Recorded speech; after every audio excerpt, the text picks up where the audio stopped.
جب اماں کے ساتھ سوتی تو لائٹ بند ہوتے ہی کچھ ٹھنڈا ٹھنڈا محسوس ہوتا۔ ایک رات اچانک لائٹ آن کی تو میرا نام حفصہ ہے۔ دن کے 12 بجے تھے۔ ہمارے گھر میں معمول کے مطابق عجیب سا سناٹا اور ہولناکی چھائی ہوئی تھی۔ گھر میں صرف اس وقت اماں اور دادی ہی ہوتی تھیں۔ میرے ابا تو اکثر گھر سے باہر ہوتے تھے۔ مجھے ان کی شکل بھی دیکھنے کو نہ ملتی۔ میں باہر کھیل رہی تھی کہ اماں نے مجھے اندر جانے کا اشارہ کیا۔ بیٹی جاؤ، جا کر اندر کمرے میں سو جاؤ، اماں نے دروازے کی طرف نگاہیں جماتے ہوئے کہا۔ تو مجھے کچھ عجیب سا لگا۔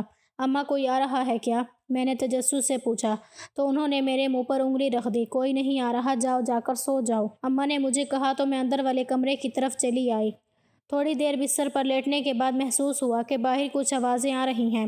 نہ چاہتے ہوئے بھی مارے تجسس کے اٹھ کر کھڑی ہو گئی اور دروازے کے پاس آ گئی۔ دروازہ کھول کر باہر صحن میں دیکھا تو اماں کے پاس ایک آدمی بیٹھا ہوا تھا۔ اپنے حلیے سے یہ کوئی پیر فقیر لگتا تھا۔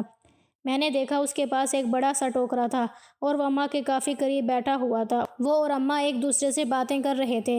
میں ان کی باتیں سننے کی کوشش کر رہی تھی کہ اماں نے مجھے ڈانٹ کر کہا، ادھر کیا دیکھ رہی ہو؟ میں نے تمہیں کتنی بار کہا جا کر سو جاؤ۔ پھر میں دروازے سے نہ ہٹی تو ماں نے آ کر دروازہ خود ہی بند کر دیا اور مجھے اندر جانے کا حکم دیا۔ مجبوراً میں آ کر بستر پر لیٹ گئی۔ خیر اماں کی رازداری قائم رکھنا تھی سو وہ قائم رہی۔ اس کے بعد میں سو گئی۔ نیند کی آغوش میں کھوئی تو شام کے تقریباً 4 بجے میری آنکھ کھلی۔ آسمان کا رنگ سرمئی ہو چکا تھا۔ آج گھر میں عجیب سی تبدیلی نظر آ رہی تھی، لیکن وہ کیا تبدیلی تھی میں جان نہیں پائی۔ باہر صحن میں دھوئیں کے بگولے اٹھ رہے تھے۔ اماں شام کا کھانا تیار کر رہی تھی۔ وہ کسی گہری سوچ میں ڈوبی ہوئی تھی، جبکہ دادی چلنے پھرنے سے معذور تھی۔ چارپائی پر بیٹھی اماں کو کھانا جلدی پکانے کا حکم دے رہی تھیں۔ تھوڑی دیر گزری تھی کہ ابا بھی لڑکھڑاتے ہوئے گھر آ گئے۔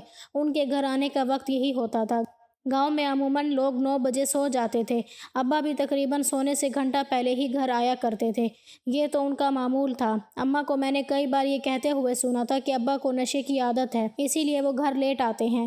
خیر ابا گھر آئے تو اماں کے مزاج یکسر بدل گئے۔ پتہ نہیں کیوں آج وہ بڑی گھبرائی ہوئی سی لگ رہی تھی۔ ابا کے آتے ہی انہوں نے باہر صحن میں چارپائی بچھا دی۔ آج گرمی ہے، ادھر ہی سو جاؤ۔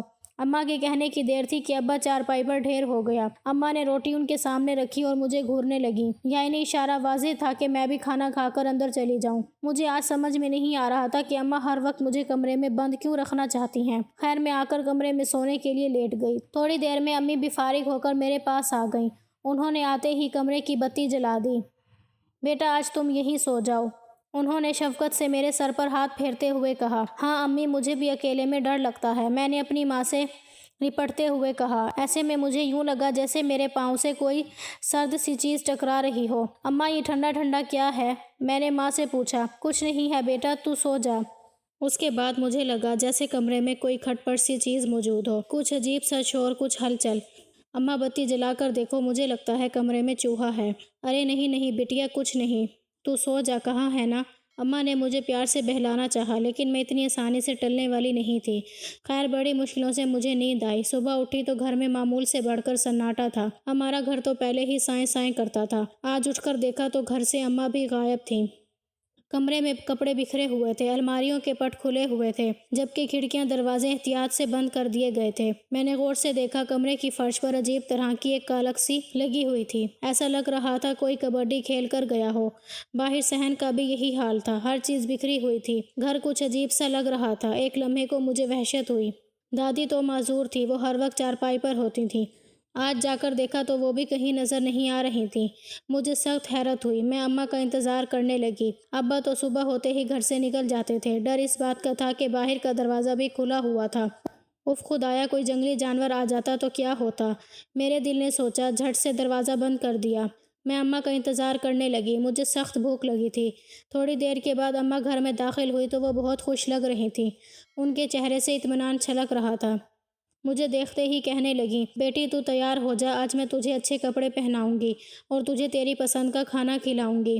اماں نے کہا تو میں خوش ہو گئی، اور پھر انہوں نے مجھے خود اپنے ہاتھوں سے نئے سلے ہوئے کپڑے پہنائے، مجھے میری پسند کا کھانا کھلایا، اور پھر مجھے یوں دیکھنے لگی جیسے آج آخری بار دیکھ رہی ہوں۔ وہ بار بار دروازے کی طرف دیکھتی تو مجھے الجھن سی ہوتی۔ آج اپنا گھر بڑا خالی خالی سا لگ رہا تھا۔ خیر 5 گھنٹے بعد ایک اداس شام ہمارے صحن میں اتر آئی۔ آج اماں کے انداز بدلے ہوئے تھے۔ وہ اندر باہر پریشان ہوئے پھر رہی تھیں۔ ان کا یہ انداز میرے لیے نیا تھا کیونکہ میں کچھ عرصے سے دیکھ رہی تھی وہ اکثر پریشان سی رہتی تھیں۔ میں بھی ان کی خوشی میں خوش تھی، اس لیے چپ ہو گئی۔ تھوڑی دیر کے بعد وہ مجھے کمرے میں لے آئیں، کہنے لگیں بیٹی آج میں جیسا کہوں ویسا ہی کرنا، کسی بات پر مجھ سے کوئی سوال مت کرنا، تمہیں جواب بھی نہیں ملے گا۔ اماں نے پہلے ہی بات ختم کر دی تھی۔ جی اماں کہیں کیا بات ہے؟ میں نے دونوں ہاتھوں کی مٹھی بنا کر اپنی ٹھوڑی کے نیچے رکھتے ہوئے کہا۔ میں دلچسپی سے اماں کو دیکھ رہی تھی جو آج بڑی خوبصورت لگ رہی تھیں۔ ان کے چہرے سے ان کا بناؤ سنگھار واضح ہو رہا تھا مگر آنکھوں میں عجیب سی نمی تھی۔ بیٹی آج تم یہیں سونا اور کوشش کرنا کہ جب تمہارے ابا گھر آئیں تو بھی تم کمرے میں ہی رہنا، باہر نہیں آنا، سمجھ گئیں؟ اماں نے مجھے پیار سے کہا۔ ویسے بھی آج وہ میری اتنی فرمائشیں پوری کر چکی تھی کہ آج ان کی بات ماننے کا دل چاہ رہا تھا۔ تھوڑی دیر کے بعد شام کا اندھیرا پھیل گیا۔ اماں کا اشارہ پاتے ہی میں اندر کمرے میں آ گئی۔ وہ باہر بیٹھ کر باتیں کرنے لگیں۔ کمرے میں آ کر میں سونے کا ناٹک کرنے لگی۔ ابا ابھی تک گھر نہیں آئے تھے۔ میری آنکھوں پر نیند طاری ہو رہی تھی۔ نیند کی وادی میں کھونے سے پہلے مجھے واضح محسوس ہوا کہ میرے پاؤں کے ساتھ کچھ ٹھنڈا ٹھنڈا سا لگ رہا ہے۔ میں خاموشی سے لیٹی رہی۔ اماں کی ہدایت ایسی ہی تھی، آج کوئی ہلچل نہیں تھی، شاید ابا گھر نہیں آئے تھے۔ اماں جلد ہی کمرے میں آ گئیں۔ دادی بھی تقریباً سو گئی تھیں۔ اماں نے آتے ہی کمرے کی بتی بجھا دی اور باہر کی جانب دیکھنے لگیں۔ ان کی نظریں صحن کی طرف لگی ہوئی تھیں۔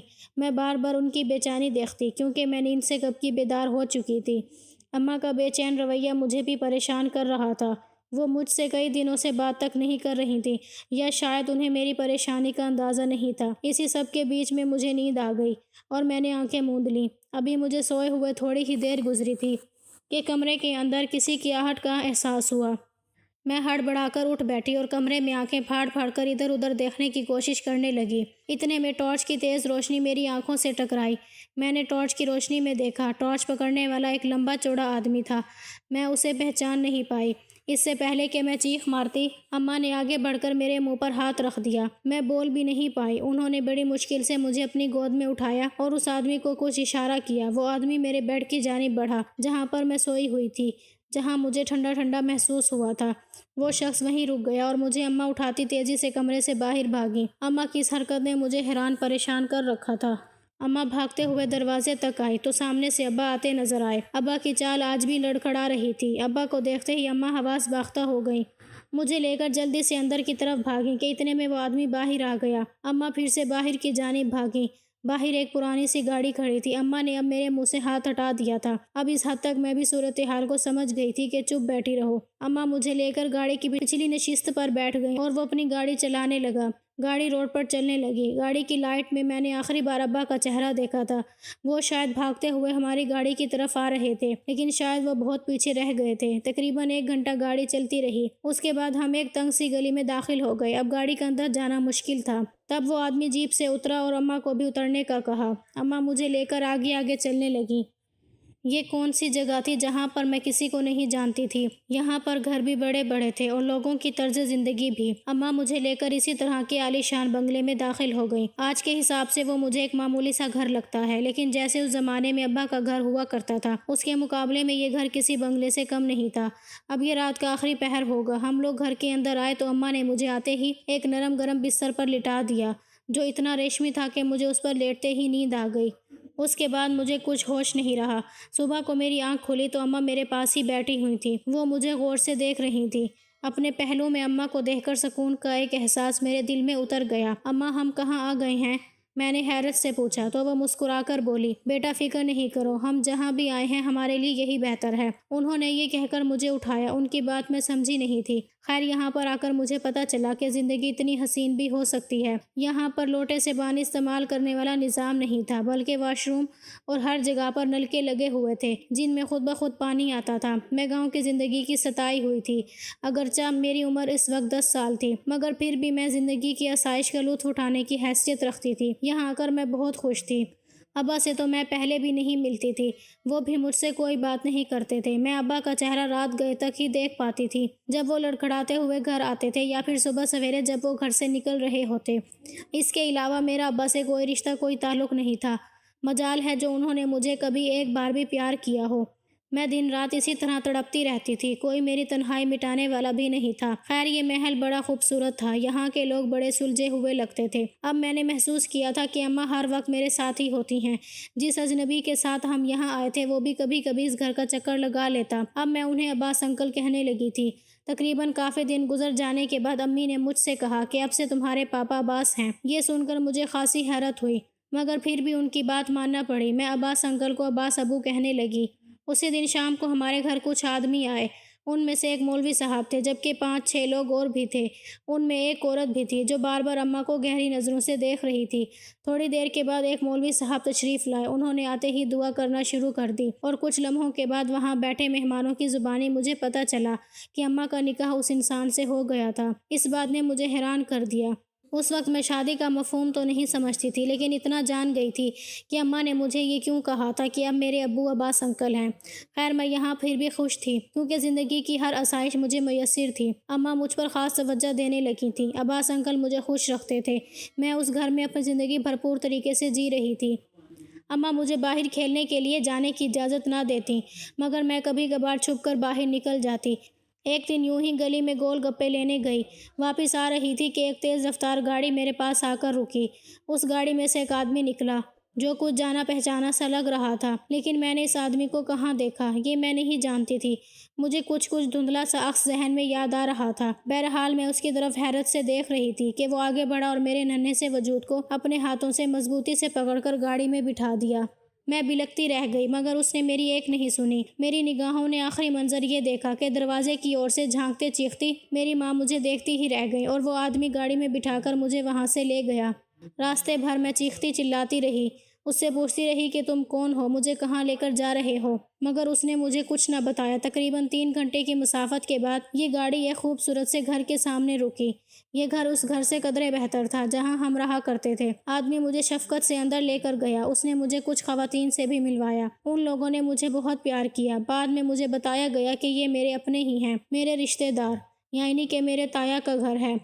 جب مجھے یہ پتہ چلا کہ یہ لوگ میرے اپنے ہیں تو میرے دل نے سکون کا سانس لیا، لیکن میں یہ بھی جانتی تھی کہ یہاں رہنے کے لیے یہ وجہ کافی نہیں ہے، کیونکہ میں اپنی امی سے بہت پیار کرتی تھی۔ میں یہاں آ کر بہت پریشان تھی، بار بار اپنے تایا سے کہتی کہ مجھے امی کے پاس واپس چھوڑ آئیں، مگر وہ جانے کا نام نہیں لیتے تھے۔ کہتے تھے تم ہمارا خون ہو اور ہم تمہیں اس عورت کے ساتھ نہیں رہنے دیں گے جو تمہیں غیر مرد کے پاس رکھے۔ کل کو تم بڑی ہوگی، 100 معاملات ہوں گے، تب تمہیں سمجھ میں آئے گا کہ ستیلا باپ کیا ہوتا ہے۔ تایا کی باتیں سن کر میں خاموش ہو جاتی۔ ویسے بھی یہ گھر لڑکیوں سے بھرا ہوا تھا، میں یہاں آ کر اتنی پریشان نہیں تھی۔ رفتہ رفتہ میرا دل لگ گیا۔ میں نے امی کے پاس جانے کی ضد چھوڑ دی، لیکن ان سالوں میں ضد ہی نہیں چھوڑی۔ شاید اماں بھی میرے دل و دماغ اور ذہن سے اتر گئی تھیں۔ مجھے اماں کے بارے میں بتایا گیا کہ وہ ایک اچھی عورت نہیں تھی۔ انہوں نے گھر سے بھاگ کر اپنے شوہر سے بے وفائی کی اور کسی اور کے ساتھ بھاگ چلی۔ ہونا تو یہی چاہیے تھا کہ وہ اپنی معذور ساس اور آوارہ شوہر کی خدمت سے ان کا دل جیتتی، لیکن انہوں نے تو اپنی الگ ہی مسجد بنا لی۔ ددیال والوں کی یہ باتیں سن کر میرے دل میں امی کے خلاف نفرت بھر جاتی۔ اب تو میں ان کا نام بھی لینا گوارا نہیں کرتی تھی۔ ان کے پاس جا کر رہنا تو دور کی بات تھی۔ خیر یوں ہی دن گزرتے گئے۔ میں 20 سال کی ہوئی تو تایا نے میرے رشتے کی فکر پال لی۔ حیرت کی بات یہ تھی کہ اس سب معاملات میں میرا باپ ایک بار بھی مجھ سے ملنے نہیں آیا تھا۔ یہ بات اذیت ناک بھی تھی، مگر اس سے زیادہ مشکل تھی کہ اگر میرا خاندان اتنا ہی اچھا ہے تو میرا باپ مجھ سے ملنے کیوں نہیں آتا۔ یہ بات کئی بار تایا سے پوچھی، انہوں نے کوئی جواب نہیں دیا۔ خیر میری شادی ہو گئی اور میں کراچی آ گئی۔ میرا آنا جانا اکثر ہی گھر لگا رہتا تھا، کیونکہ میرے شوہر جانتے تھے کہ میں اپنے گھر والوں کے بغیر نہیں رہ سکتی۔ وہ مجھے اکثر ٹرین پر چھوڑنے آ جاتے تھے تاکہ میں آرام سے مائکے میں کچھ دن گزار سکوں۔ رفتہ رفتہ میرا دل بھی لگ جائے گا۔ پھر ایک دن یوں ہوا کہ ٹرین کی سیٹ پر بیٹھے بیٹھے مجھے سفید چادر میں لپٹی ایک عورت نظر آئی۔ عورت کا چہرہ کھلا کھلا سا تھا، خد و خال اتنے نہیں بدلے تھے جتنا کہ بڑھاپا انسان کو بدل دیتا ہے۔ میں نے دیکھا وہ عورت مجھے غور سے دیکھ رہی تھی۔ میں بھی اسے پہچان گئی تھی۔ ماں کے چہرے کو بھلا کون بھول سکتا ہے۔ میں ان کو دیکھ کر ناگواری سے منہ پھیر چکی تھی۔ شاید اب بھی ان کے کتنے عرصے بعد سامنے آنے کے باوجود بھی میرے دل میں ان کے لیے کوئی جگہ نہیں تھی۔ عورت کی بے وفائی مرد کو ہی نہیں بلکہ عورت کی اولاد کو بھی ہمیشہ ہمیشہ کے لیے اس سے بدگمان کر دیتی ہے۔ میں نے باہر کی طرف دیکھنا شروع کیا، لیکن ان کی نظریں میرے چہرے پر جمی ہوئی تھیں۔ وہ میرے سامنے آ کر بیٹھ گئیں۔ غالباً وہ مجھے پہچاننے کی کوشش کر رہی تھیں۔ میں نے انہیں کہہ دیا کہ میں آپ پہ کوئی دلچسپی نہیں رکھتی۔ آپ نے جو ابو کے ساتھ کیا وہ میں کبھی بھولوں گی نہیں، نہ معاف کروں گی۔ میری بات سن کر امی نے مجھ سے التجا کی، کہنے لگی تم ایک بار میری بات سنو، اس کے بعد تمہارا جو بھی فیصلہ ہوگا وہ مجھے قبول ہوگا۔ اتنے عرصے بعد مجھے اپنی حقیقی ماں ٹرین میں ملی۔ اماں کے ساتھ گزرے وہ دن یاد آ گئے تو میں نے بھی ان کی بات سننے کی حامی بھر لی۔ تب انہوں نے مجھے بتایا کہ امی کی منگنی بچپن میں عباس نامی شخص سے ہو چکی تھی۔ عباس ابو کے قریبی رشتہ داروں میں سے تھے۔ یہ لوگ بھی کافی امیر تھے، لیکن پھر نہ جانے کیا ہوا کہ ابا نے خاندانی دشمنی کی آڑ میں آ کر معمولی سی بات پر رشتہ توڑ دیا۔ حالانکہ اس بات پر رشتہ توڑنا بنتا نہیں تھا۔ اس بات سے عباس اور میری امی بہت دل برداشت ہوئے۔ بچپن کی منگنی تھی، اپنا نام ایک دوسرے کے ساتھ جڑے ہمیشہ دیکھا تھا۔ اب اچانک یہ فیصلہ بدلنا کسی بھی طور پر کوئی منصفانہ بات نہیں تھی۔ بالآخر عباس کی غیر موجودگی میں اماں کی شادی ایک معمولی سے آدمی کے ساتھ کر دی گئی، جس کی ماں معذور تھی اور وہ خود شرابی تھا۔ یہ سب کچھ امی کے بھائیوں کی ملی بھگت تھی۔ امی کو جان کر ایسے گھر میں بیاہ دیا گیا جہاں سے وہ اپنی جائیداد کا حق کبھی نہ مانگ سکیں۔ ان کا شوہر اس قدر کمزور اور مریل تھا کہ اس کے ساتھ زندگی گزارنا ایک اذیت تھی۔ امی کے بقول ان کے شوہر نے انہیں کبھی خوش نہیں رکھا۔ وہ ہمیشہ نشہ کر کے گھر آتے تھے اور انہیں مار پیٹ بھی کرتے تھے۔ امی نے مشکل سے گزارا کیا۔ پھر ایک دن انہیں عباس مل گیا۔ عباس پھیری والے روپ میں ان کے گھر تک آ گیا تھا۔ عباس نے امی کو بتایا کہ وہ آج بھی ان سے اتنی ہی محبت کرتا ہے جتنی کہ شادی سے پہلے کرتا تھا۔ امی نے فیصلہ کرنے میں دیر اس لیے نہیں لگائی کیونکہ ان کی ازدواجی زندگی پہلے سے ہی بہت متاثر تھی۔ تبھی امی نے اپنے پرانے منگیتر کی پیشکش پر غور کیا اور پھر ابا کا گھر چھوڑنے کی ٹھانی۔ ان کے گھر کا سارا نظام ویسے بھی اماں ہی دیکھتی تھیں۔ پھر وہ دن بھی آ گیا جب انہوں نے دھیرے دھیرے اپنا زیادہ تر قیمتی سامان اور اپنی ضروری اشیاء عباس کے ذریعے اس کے گھر میں منتقل کر دیں۔ اماں کے پاس زیورات والا صندوق بھی تھا جو انہوں نے سوچا کہ اگر وقت ملا تو یہ بھی لے بھاگوں گی، نہیں تو یہیں چھوڑ جاؤں گی۔ آخر یہ اماں کا حق تھا۔ تبھی اماں ابا کی نظروں سے بچنے کے لیے مجھے اپنے کمرے میں سلا لیتی اور ان کے اس ڈبے تک کوئی رسائی نہ کر سکے۔ اسے بیڈ کے نیچے چھپا دیتی تھیں تاکہ اگر ابا پوچھے بھی تو وہ میرے سر ڈال دے کہ حفصہ نے اٹھایا تھا۔ ابا زیورات پر کڑی نظر رکھتے تھے کیونکہ وہ ہر ہفتے بیوی سے کوئی نہ کوئی چھوٹی موٹی چیز بیچ کر اپنے نشے کا بندوبست کرتے تھے۔ بھائیوں کی جانب سے امی کو یہی کل اثاثہ ملا تھا، وہ اسے یوں لٹا نہیں سکتی تھیں۔ امی کی بات کرنے پر مجھے وہ واقعہ ہو بہو یاد آ گیا، میرے پاؤں میں اس ٹھنڈی چیز کا لگنا، پھر امی کا جاتے وقت عباس کو چیخ کر وہ ڈبہ اٹھانے کا کہنا، ہم لوگوں کا گاڑی میں بیٹھنا، وہ سارا منظر ہے، ابا کا لیٹ گھر آنا اور پھر تایا کی لالچی طبیعت، سب کچھ میرے ذہن میں چلنے لگا۔ عباس انکل نے مجھے بھی قبول کر لیا تھا اپنی بیٹی کے طور پر۔ یہ سب انہوں نے امی کی محبت میں کیا۔ اس کے بعد امی اور عباس اپنی زندگی نئی شروع کر چکے تھے۔ تب میرے تایا میں سے ایک نے مجھے دیکھا تو مجھے اٹھا کر لے گئے۔ اس بات کا افسوس مجھے بہت رہے گا کہ میں نے اپنی زندگی کے تقریباً 10 سال ایک ایسے گھر میں گزارے جو میری ماں کے خلاف تھا، ایک ایسا گھر جہاں میری ماں کو کبھی خوشیاں نہیں ملی، ایسے لوگ جنہوں نے میری ماں کے ساتھ ہمیشہ ظلم کیا۔